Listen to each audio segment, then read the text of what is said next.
Hello everyone, welcome to our YouTube channel banker couple. अभी RBI assistant के लिए बहुत सारे लोग सिलेबस पूछ रहे हैं कि सिलेबस क्या होता है आरबीआई असिस्टेंट का, प्रीलिम्स का भी और मेंस का भी। तो आज इस वीडियो में जिन लोगों को भी नहीं पता कि आरबीआई असिस्टेंट एग्ज़ाम कैसी होती है, क्या इसका लेवल होता है, क्या ये आईबीपीएस और एसबीआई जैसा या आरआरबी पीओ जैसा ही होता है या कुछ डिफरेंट होता है, तो आज मैं आपको सिलेबस बताऊंगी, टॉपिक्स बताऊंगी कि किन किन टॉपिक्स इसमें आता है इस एग्जाम में, इसका क्या लेवल रहता है। तो देखिए, सबसे पहले इसमें प्रीलिम्स में 3 सब्जेक्ट्स रहते हैं, रीजनिंग, न्यूमेरिकल एबिलिटी और English language. One by one हम एक एक का सिलेबस देखते हैं। रीजनिंग की बात करें तो रीजनिंग में सबसे पहले सेटिंग अरेंजमेंट और पजल्स, ये बहुत ही इंपॉर्टेंट टॉपिक होता है किसी भी बैंकिंग एग्जाम के लिए।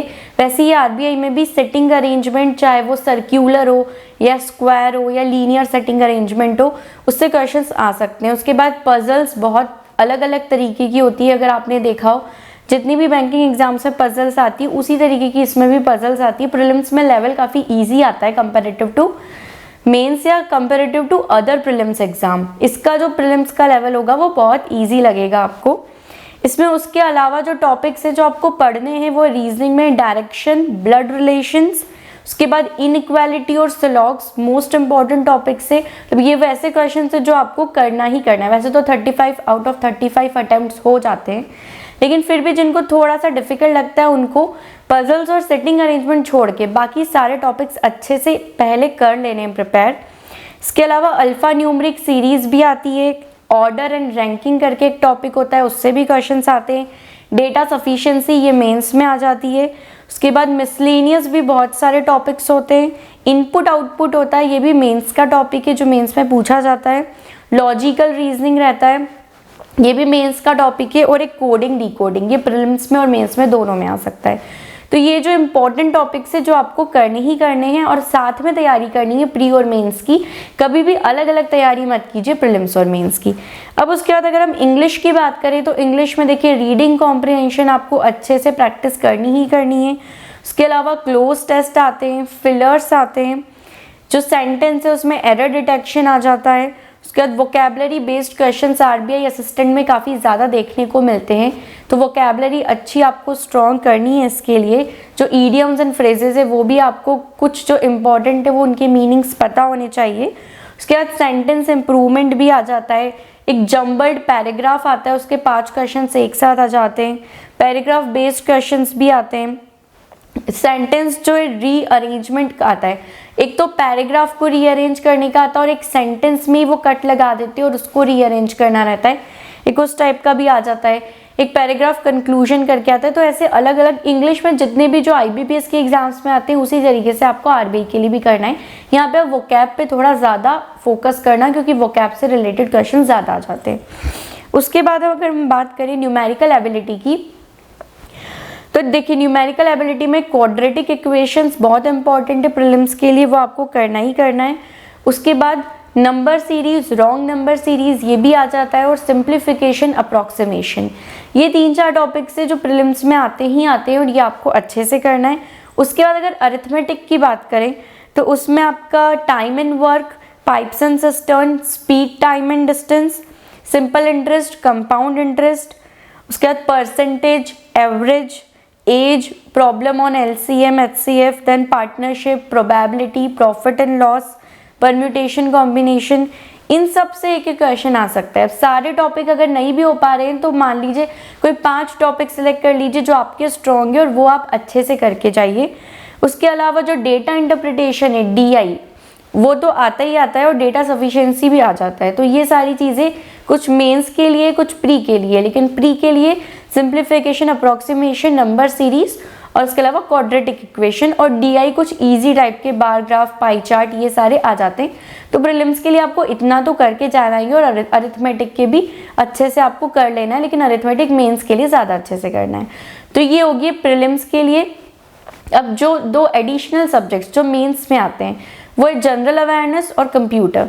कंप्यूटर जो सब लोग बहुत लाइटली लेके जाते हैं, लेकिन अब प्लीज़ आरबीआई के एग्ज़ाम में ऐसा मत करना।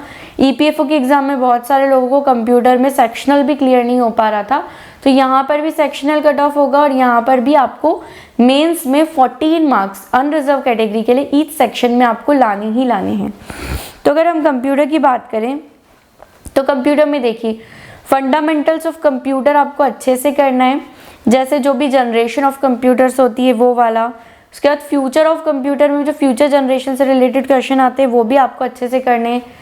सिक्योरिटी से रिलेटेड या जो भी साइबर से रिलेटेड जितने भी क्वेश्चन है वो करने हैं। नेटवर्किंग का, software, hardware, then history of computers, basic knowledge internet का। उसके बाद कंप्यूटर की जितनी लैंग्वेजेस से उससे रिलेटेड क्वेश्चन, कंप्यूटर की शॉर्टकट कीज से रिलेटेड, डेटाबेस से रिलेटेड, इनपुट आउटपुट डिवाइसेस से रिलेटेड और माइक्रोसॉफ्ट ऑफिस से रिलेटेड, ये मेन टॉपिक्स है। उसके अलावा कहीं से भी आप कंप्यूटर का पीडीएफ लेकर एक बार कंप्यूटर की तैयारी अच्छे से कर सकते हैं। अगर हम जनरल अवेयरनेस की बात करें तो करंट अफेयर्स तो आपको पास्ट 6 मंथ्स का अच्छे से पढ़ना ही पढ़ना है। शुरू ऐसे करना कि जो लास्ट मंथ रह गया है उसका एंड में करना। जैसे अभी अगर एग्ज़ाम है आपका तो आप अभी से स्टार्ट करें और पीछे एक एक मंथ चलते जाएं, तो आपको पिछले 3 से 4 महीने का तो अच्छे से आना चाहिए। उसके पिछले 2 महीने का आप थोड़ा सा कम भी पढ़ेंगे तो आपको याद रह जाएगा, लेकिन फिर भी जिससे हो पा रहा है 6 महीने का कर लीजिए। और ऊपर ऊपर से मत पढ़ना जीए, क्योंकि आरबीआई का जीए काफ़ी डिफ़िकल्ट आता है और अगर आप सिर्फ लाइंस पढ़ लेंगे ऊपर ऊपर से तो उससे आपको नहीं बनेगा। डीप में क्वेश्चंस आते हैं यहाँ पर और आपको डिटेल में पढ़ना रहेगा। और बैंकिंग अवेयरनेस भी अच्छे से पढ़ना, क्योंकि आरबीआई में रिजर्व बैंक ऑफ इंडिया से रिलेटेड बहुत सारे क्वेश्चंस आ जाते हैं, साथ में एसबीआई से रिलेटेड भी क्वेश्चंस आ जाते हैं, तो बैंकिंग अवेयरनेस अच्छे से पढ़ लेना। उसके बाद करंट अफेयर्स में इंटरनेशनल करंट अफेयर्स भी पढ़ने हैं आपको। स्पोर्ट्स के एब्रीविएशंस आ जाते हैं, कैपिटल करेंसीज पूछ ली जाती है, फाइनेंशियल अवेयरनेस से क्वेश्चन आते हैं, जो गवर्नमेंट स्कीम से पॉलिसीज है उससे रिलेटेड क्वेश्चन आ जाते हैं, नेशनल करंट अफेयर्स भी आते हैं। उसके बाद कुछ स्टैटिक अवेयरनेस या स्टैटिक बैंकिंग रहता है, उससे भी क्वेश्चन आ जाते हैं। तो करंट से रिलेट करके सारी चीज़ें पढ़ना तो आपको अच्छे से बन जाएगी। तो ये पूरा ओवरऑल सिलेबस था आरबीआई असिस्टेंट का। ये बाकी बैंकिंग एग्जाम्स जैसा ही है, लेकिन ये वीडियो मैंने स्पेशली उन लोगों के लिए बनाया है जो अभी नए हैं और जिनको नहीं पता कि बैंकिंग एग्जाम्स कैसी होती है और आरबीआई असिस्टेंट कैसा होता है। देखिए आरबीआई असिस्टेंट का लेवल मैंने अभी तक जितनी भी एग्जाम्स दिए, चाहे वो आरआरबी पीओ हो, आरआरबी क्लर्क हो, IBPS PO, IBPS clerk, SBI clerk, उन सब में मुझे लगा कि आरबीआई असिस्टेंट का एग्जाम जो प्रीलिम्स होता है वो बहुत ईजी आता है। तभी आपने देखा होगा कि जो उसका कट ऑफ है वो 90 अबव जाता है। मैंने जिस साल दिया था उस साल तो ऑलमोस्ट हर स्टेट का 90 अबव गया था, लेकिन जब मैंने लास्ट टाइम देखा तो वो कट ऑफ थोड़ा सा कम था। तो हो सकता है लास्ट टाइम का पेपर का लेवल जो है वो थोड़ा सा बढ़ गया हो, तो पेपर के लेवल पे डिपेंड करेगा। लेकिन फिर भी आप मान के चलिए कि आपको 85 प्लस तो स्कोर करना ही करना है। अगर आप कुछ ऐसी स्टेट से बिलोंग करते हैं जहाँ का कट ऑफ बहुत हाई जाता है तो 90 अबव का टारगेट करना होगा आपको इस एग्जाम को क्लियर करने के लिए। और अगर आपको कुछ भी डाउट है तो आप आरबीआई असिस्टेंट की प्लेलिस्ट देख सकते हैं, आपको इससे रिलेटेड जितने वीडियोस अभी तक बनाए हैं सारे मिल जाएंगे। Thank you so much for watching this video and don't forget to like, share and subscribe our YouTube channel. Thank you so much.